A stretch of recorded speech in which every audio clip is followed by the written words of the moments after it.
Yeah.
صلاة ينزل بها العين فيقصد في قلب المشرك عاقب وخبه ويدق بآبل الذكر وعلى آل وصف الذين خلصوا وتذليل كله وتابعين إلى شرف أصله وخبه فأطلعنا بالاستقرار نسيم اللهم صل وسلم واشرف الصلاة والتسليم على سيدنا ونبينا محمد الرحيم اللهم صل وسلم وبارك عليه يا الله يا رحمن جد لنا بالأمان بالوالد وبالأقوال الحبيب السمان يا الله يا رحمن جد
Yeah.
ولقد أرسل صلى الله عليه وسلم بمحاسن الأخلاق بما كان كتابا ونور العراق كان صلى الله عليه وسلم أحسن الناس والمطلقا وأعلم إلى مكان أحلام السماء وأوصوا للمؤمنين إلى والفقا بالمعروف ولا يفعل إلا معروفا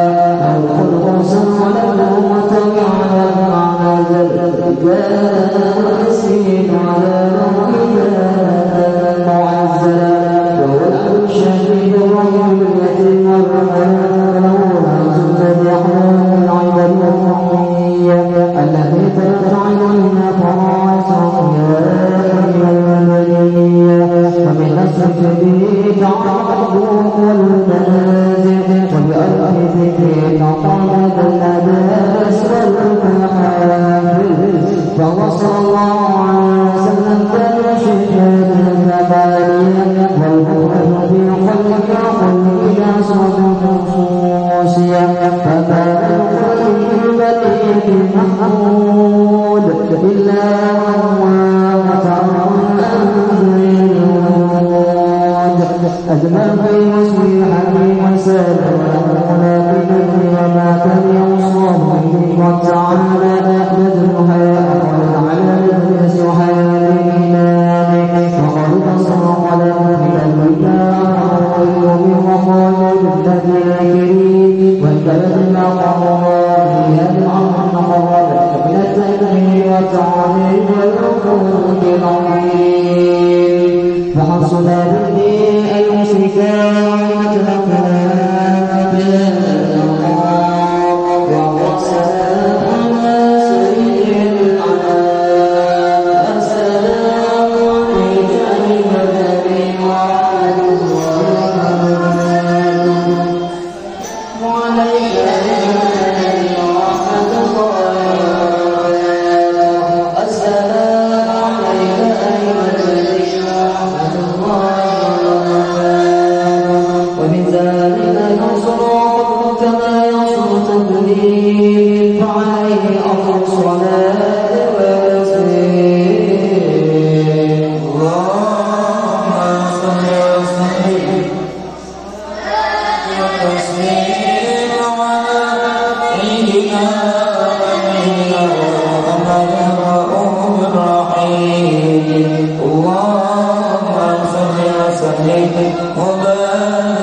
Bismillahirrahmanirrahim.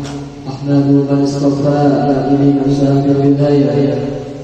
Yang artinya aku memuliakan Allah Subhanahu wa Ta'ala yang telah memilih dia dari segala hambanya akan orang yang dikehendakinya dengan menjadikan dia sebagai wali Allah. Jadi wali Allah ini adalah pilihan yang dipilih Allah Subhanahu wa Ta'ala, dan orang yang mencintai kasih Allah itu pun pilihan dari Allah Subhanahu wa Ta'ala. Mudah-mudahan kita termasuk orang yang mencintai kasih Allah Subhanahu wa Ta'ala. Amin. Karena Nabi Muhammad SAW bersabda, "Al-mar'u man ahabba." Seseorang itu akan dikumpulkan bersama orang yang dicintainya. Jadi kita cinta dengan orang soleh, maka kita di akhirat kita berkumpul dengan orang soleh. Tapi kalau dunia mencintai, meniru gaya-gaya artis, maka kita dikumpulkan dengan artis-artis naudzubillah, naudzubillah. وخصصه بهدي الصالحين وجبه منه إليه شان الولاية. Yang artinya menentukan dia untuk membawakan segala rahasianya.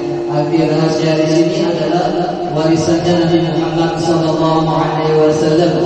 Apa itu warisan Nabi Muhammad? Yaitu ilmunya Nabi Muhammad, akhlaknya Nabi Muhammad SAW.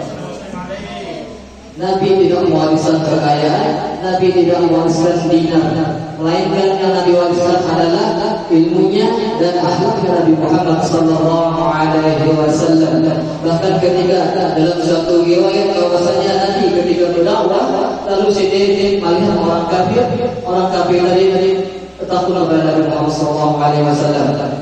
Dia ini menyamati Nabi orang kafir itu, wahai Nabi, dia ini berdusta, dia ini berbohong. Lalu oleh Nabi apa? Sabar sendiri. Akhlak Nabi tidak membalas dengan kebencian, melainkan si doakan orang kafir tadi. Ya Allah, ampuni dosa-dosanya. Ini akan tahu mengampuni Nabi. Mudah-mudahan dia dapat rahmat. Itu akhlak Nabi. Jadi itu contoh biasa kita. Banyak kita disabari orang, dicaci maki orang, kita sabar. Mutaba'ah Nabi. Arti mutaba'ah itu mengikuti akan Nabi Muhammad SAW. Dan Nabi pula yang menghampirkan dia daripadanya kepada sebab terdahulu pertolongannya. Wa asruhu ma'alaina bil iman biman za'at bihi min al-anbiya wa awliya wa asyarih rabbaniyah. Yang artinya aku bersyukur kepada Allah Subhanahu wa Ta'ala bahwa ia mempercayai dan kami dengan beriman kepada Rasulullah dan dia oleh para nabi Allah dan segala wali-wali Allah daripada segala bangsa keturunan. Wafaqana liwajibati sunnatihim lahiyat islamiyah. Dan dia telah menghubungi kami untuk mengikuti akan dalam semua mereka itu yang terang lagi mulia. Jadi kasih Allah Subhanahu wa Ta'ala ini adalah selalu mutaba'ah Nabi. Kenapa? Karena sidin sudah cinta sama Nabi. Kita ini kayak para cinta bahwa Nabi apanya kita harus tahu sifat Nabi, akhlak Nabi, ilmu Nabi Muhammad. Dia di sini bersyukur seolah mereka ada Al-Quran. Itu suatu paling besar dalam diri Nabi Muhammad adalah Al-Quran. Jadi bersyukur di sini tahulah Nabi ketika anak berjalan, dia anak keluar rumah bersama di lingkungan baca doa. Wa usalli wa asrifu ala man sajadahu wa lahu fi zuhri abi sur. Artinya dan aku mohon rahmat Allah dan selamanya atas pengorbanan Nabi Muhammad SAW yang sujud kepadanya segala malaikat sedangkan dia masih tergantung dalam tulang belakangnya yang gaib yaitu Nabi Adam alaihissalam wa ala alihi washabihi wa tabi'in bisabilillah dan atas segala keluarganya dan sahabatnya dan segala yang mengikuti akan mereka pada jalan yang sangat terang. Wabakku kemudian daripada itu maka telah datang dalam sebagian Allah. Arti asal ini adalah perkataan sahabat dan tabi'in. Syekh Muhammad Nawawi Al-Bandari dalam kitab Nasyarul Iman mengatakan, Inda zikri sholihin tatanal rahmani ghafar. Artinya ketika dibaca hidayah itu artinya maksud sibuk koromah atau kelebihan sidik. Awliya Allah itu turun dalam rahmat Allah yang maha pengasih lagi maha pengampun. Jadi kita yakin tadi ini kita memperingati haul sesama dan memperingati akhirnya sesama, maka kita kita yakin hari ini Allah mencurahkan rahmat banyak di tempat ini. Amin ya rabbal alamin. Kita oleh akhir rahmat Allah tuh kasih sayang Allah. Kita alhamdulillah di sini antara orang di sini itu rahmat Allah. Dan tanda Allah itu ada harusnya makanan insyaallah. Dan berkata sebagian orang salihin, wujubul hadis salihin wa salihim, bidzikri dzikr rahmat wa hadur majalis sahur wa barakatihi wa qurruhu zurha ila malakut. Artinya Allah sebut tadi kisah orang saleh dan hikayah orangnya, maka dalam kisah mereka itu turun dari rahmat Allah dan ada mangkau hati dalam majelis orang saleh. Nah, jadi kita yakin aja rahmat Allah turun hari ini. Dan kita diusahakan hadir ke majelis orang saleh. Kenapa? Ambil warisan Nabi Muhammad sallallahu alaihi wasallam. Dan memandang orang saleh itu uyuh ada apa? Memandang orang saleh aja dengan memandang orang salehnya dengan kasar yang masih. Jadi memandang orang saleh itu adalah harapan Allah. Kenapa?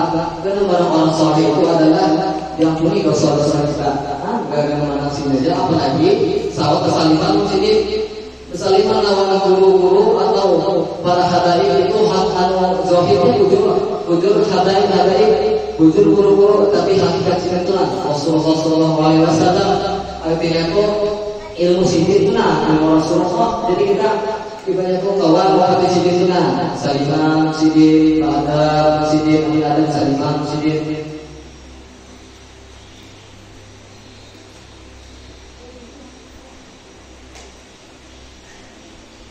Dan hendaklah engkau ziarah kubur orang saleh apabila mereka sudah wafat. Nah, jadi kita disarankan untuk ziarah itu kita berada dalam kubur, apalagi yang diziarahi wali-wali Allah. Seperti contoh di sekumpul kesempatan ziarah. Lalu bin mengulikuna, bin masih jalan paling jangan. Jadi 3 langkah dulu kaki itu mundur 1, 2, 3. Nah, ini bin paling ada boleh langsung mati masjid. Itu namanya ada masjid. Nah, kita jaga-jaga berada masjid. Karena orang soleh itu ada tinggal sini, melainkan dia berpindah saja ke negeri yang lain. Maka kalau aku dengar riwayat tersebut, terbuka hatiku untuk menghimpun sebagai mana himpunan Syekh Muhammad sallallahu alaihi wasallam. Mudah-mudahan Allah Subhanahu wa taala menurunkan rahmat dan mengampuni cerita meridhoi bagi pengisunya dan bagi orang yang membacanya dan orang yang hadir mendengarkannya. Amin ya rabbal alamin. Tuhan Syekh Muhammad sallallahu alaihi wasallam adalah seorang ulama besar yang menghimpun antara ilmu syariat dan ilmu hakikat wali untuk dalam Nabi Madinatul Rasul yang mempunyai kelebihan dan karomah yang besar.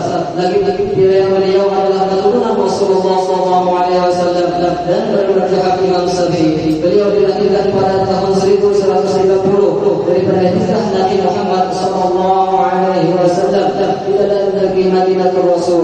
Di masa kecil beliau diasuh dan dididik oleh orang tua beliau dengan didikan ilmu agama. Jadi sesemari mulai harus belajar ilmu agama. Kayak dia dari ilmu agama. Kenapa orang tua dia menjadi sekolah dalam ilmu agama? Karena sidin juga dia supaya ada karena yang mendoakan sidin umur.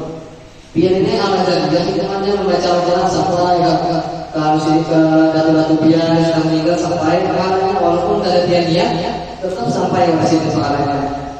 Dan adalah tabiatnya kebiasaan Allah itu ketika masa kecil sampai keselesaian hingga sampai dia kepada waktu masjidnya adalah surat kisah kepada sampai orang menuntut ilmu dan kepada sampai orang yang berkirkan di sini. Jadi sini suka mana orang yang menuntut ilmu dan sini ketujuh para orang miskin. Kenapa ya hikmahnya buat orang miskin? Yang nyata dulu kita ada ini sangat baik orang miskin karena orang miskin itu jangan dihina-hina. Kenapa? Kita tak tahu mungkin dia itu miskin tapi dia bersyukur atas nikmat Allah.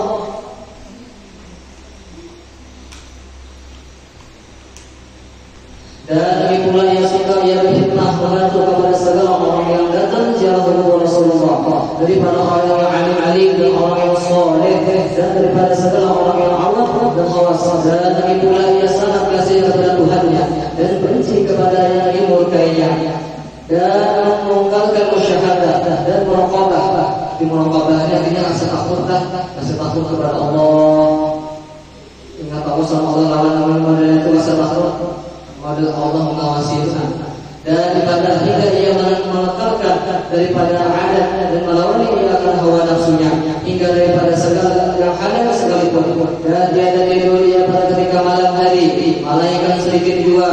Dan apabila ia diberi bantal oleh orang tuanya ketika dia tidur, maka perlu kesal ia seperti orang sakit. Si dia diberi bantal oleh orang tua si dia, pada rasa sakit aja si dia. Sakit ada kita diberi bantal, tak ada apa langsung terguling orang yang pulang. Dan apabila sampai waktu sahur, maka ia bangun daripada tidurnya, lalu dia waktu sahur membaca amalan-amalan. Jadi pas waktu sahur itu hingga pas puasa ini dikabulkan Allah Subhanahu Wa Taala. Yang pertama kita berdoa pada waktu sahur itu dikabulkan Allah Subhanahu Wa Taala. Yang kedua kita waktu berpuasa, waktu puasa setengah hari dan sore kita berdoa. Dan yang ketiga adalah pas waktu berbuka.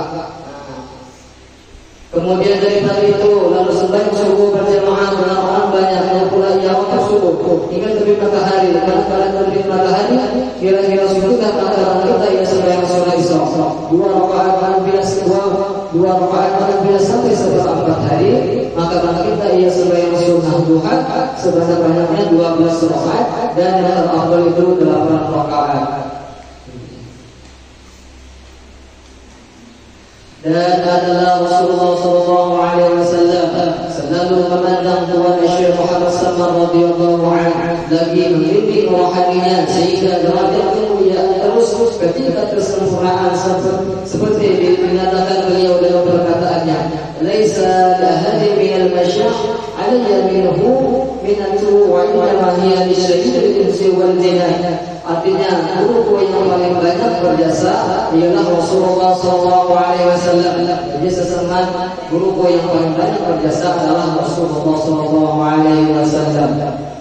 Setengah perkataan Tuhan Syekh Muhammad radhiyallahu anhu, alhamdulillah Allah dijadikan aulia Allah sebagai wali Allah selagi aku masih dalam berbuku serta aku dipelihara. Di sini mulai lagi bapak ibu sini sudah jadi wali.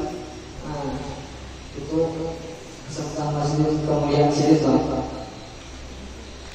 Dan setengah perkataan Tuhan Syekh Muhammad sallallahu alaihi wasallam, segala kami aulia Allah tiadalah kami mati, melainkan hanya kami berpindah daripada negeri yang zahir ini kepada negeri yang tersembunyi. Maka bila mati kami pada melihat kamu, maka datanglah kamu jamaah menghibur kami serta kamu membaca Al-Quran dan berzikir, maka ketika itu kami dengar dan kami lihat. Itu kita ada orang saleh di makam sidin itu pada meninggal, itu pada mati, melainkan itu tidak ada aja. Dan bangunlah kami beserta kamu dengan membaca Al-Quran dan berzikir seperti sabda Nabi Muhammad SAW, innama khalaqtu li'amali wa innama ta'amuni min nabi illa dalil illa hakaza naqlatu wa na'imu syarra. Artinya, hai segala Nabi Allah dan aulia Allah, hanya saja kamu dijadikan kekal dan bahwasanya kamu dipindahkan dari satu negeri kepada negeri yang lain, maka itulah sebaik-baik perpindahan dan sebaik-baik kesenangan yang kekal. Setengah daripada wasiat Tuhan Syekh Muhammad sallallahu alaihi wasallam, barang siapa membaca amalan Allahumma fi umat Sayyidina Muhammad, Allahumma arham umat Sayyidina Muhammad, Allahumma astur umat Sayyidina Muhammad, Allahumma zukur umat Sayyidina Muhammad sallallahu alaihi wasallam 4 kali yang berturut-turut sesudah sembahyang subuh, niscaya ia masuk jumlah martabat Fatimah wali muluk.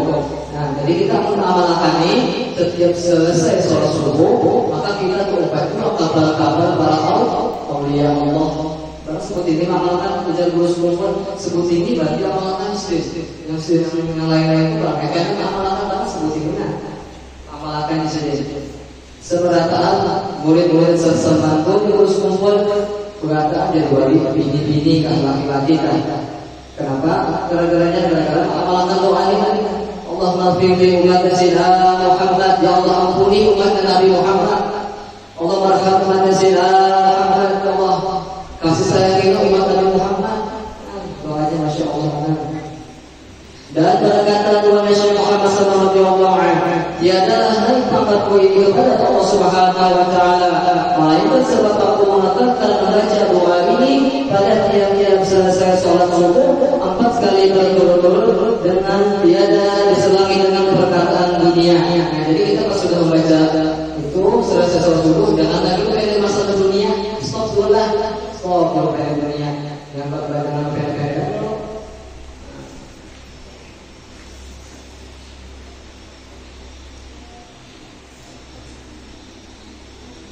Dan setengah daripada barokah Tuhan Nabi Muhammad sallallahu alaihi wasallam adalah yang dikhabarkan oleh Muhammad sallallahu alaihi wasallam. Al-Madani ketika aku di Mekah Musyawarah, istriku hendak beranak dengan sangat susahnya.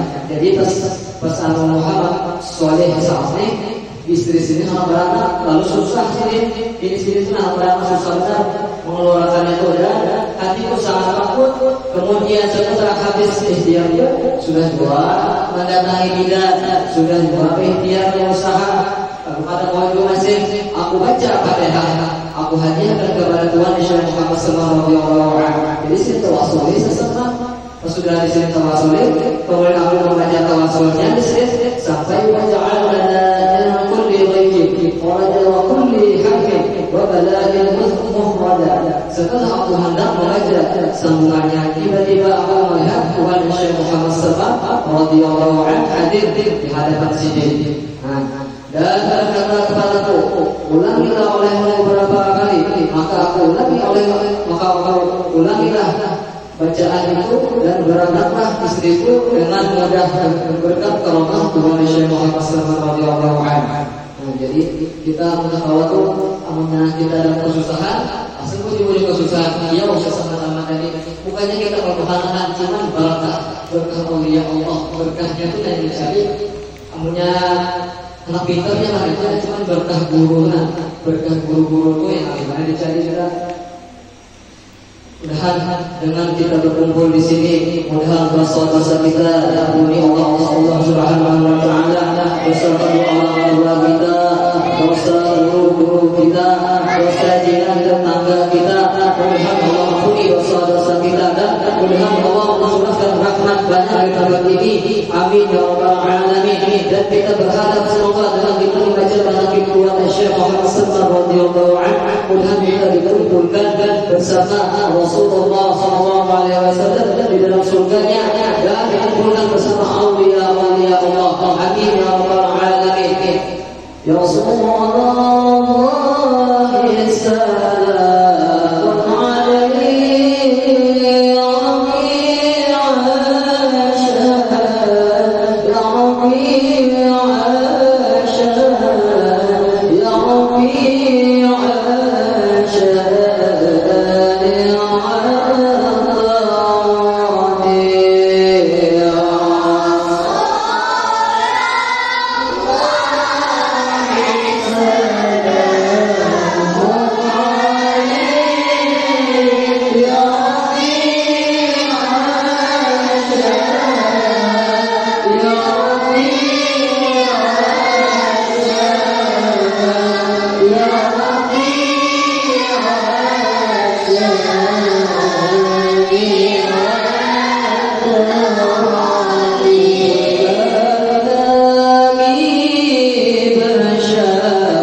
Dengan selawat tadi, mudah-mudahan kita dikumpulkan dengan terus kumpul. Amin ya rabbal alamin.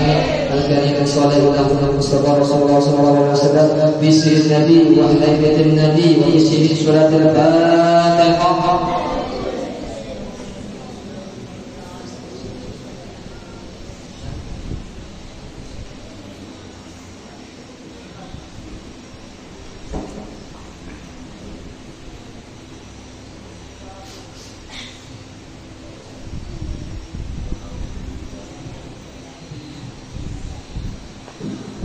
Bismillahirrahmanirrahim. Wassalatu ala sayyidina Muhammad abdika wa rasulika nabiyyi wa ala alihi wa sahbihi wa sallam ajma'in.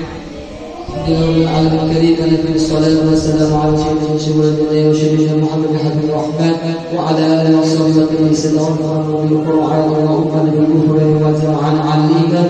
Allahumma asal al-islam wa rafa'nahu bil Qur'an al-azim wa halalna wa shabahna wa mahid wa mahdidna wa ma sallallahu على سيدنا محمد صلى الله عليه وسلم وما قرأنا من مناكب الشيخ الأستاذ الأعظم والبلاد الأطيب العصيم عن بالله تعالى الشيخ محمد صلى الله رضي الله عنه ونفعنا به في الدارين عليه وتعالى والمراد والمتكين من صحابة المؤمنين من الشديد وأشهر الحوالي المحدثين والجهد الكريم وعن قولهم لك حمية وشيرا ورحمة نازلة وبركة شاملة إلى أهل المسلمين وحبيبنا والشفيع محمد صلى الله عليه وسلم وإلى رواه عن وصابه وأزواجه وذريته وعلى بيته وأصحابه وأنصاره وأشهره المحبين وحميده وأمته علينا وعلى أجمعين ثم إلى بعض الأنبياء والمرسلين وعلى كل وأصحابه والقربات من الأمراض والأنفعال والجفاء وعلى الدين وعلى الدار والأعطار والرؤوس ثم إلى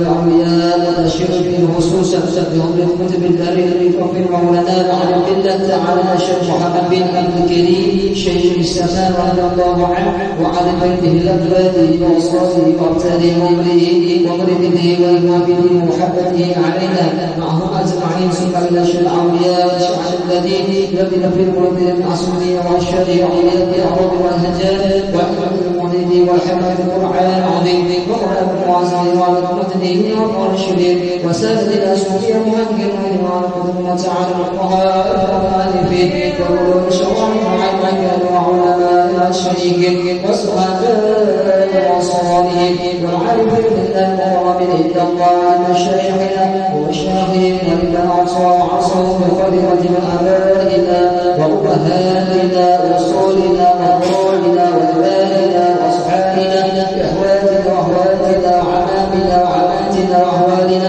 وحدثنا وأخوينا وأرحمنا وحوشنا وعتابنا وتبعاتنا من الشهيد إلا وأن حقوق وزن علينا وعلى هذه المجلس وأزل عليهم وعلى ثم إلى أبوهم كافة المسلمين والمسلمات والمؤمنين والمؤمنات واصلهم وعامهم المشارق الأرض إلى مغاربها بالنعم يمينها إلى شمالها وبالغرب إلى قبل الله درجاتهم برزلناه وينفعنا بهم وعلومهم يبدو على مشارهم وأدوارهم ويعلم البركات ويغفر لنا لهم ويلهمنا بهم وحفظ وعافية وعن شهادة المؤمنات بركاته وعلم ويرزقنا البركات وجب المشهد وأرامين والمشهد مع الشر وعلى تعامل ولا تابعة وإن الله يهدم ويهزمنا ويغزنا بجاهك الله في الدنيا والآخرة وإن الله يشفينا ويدبر مرضانا من أمر الدين والأشقام شفاء الأرحام وعلى ثلاثة شفاعا يقال بعده سقام إن الله يدبرنا جراح ربه عن طريق وسوء إن الله يغني عن بيته وعفاد وجمعتنا مؤمنين مسلمات محسنين مؤمنين مستقيمين على طاعته وعن العماشي مخالفته وإن الله يسرنا توابع حقه وهدى إن الله يرزق منا وليس به المقادير فإن الله يقضي حاجاتنا ويبشر لنا له أمور والدنيا والآخرة ويهون علينا وعليهم سخر موته ويحكم لنا وله حسن خاتمة بشفاعة سيدنا ومولانا محمد صلى الله عليه وسلم وسيد القيس وصاحب الهدي المناكب رضي الله عنه وصلى الله على سيدنا محمد وعلى اله وصحبه وبارك وسلم بفضل سبحان ربك رب العزة عما يصفون وسلام على المرسلين والحمد لله رب العالمين. تقبل الله منكم.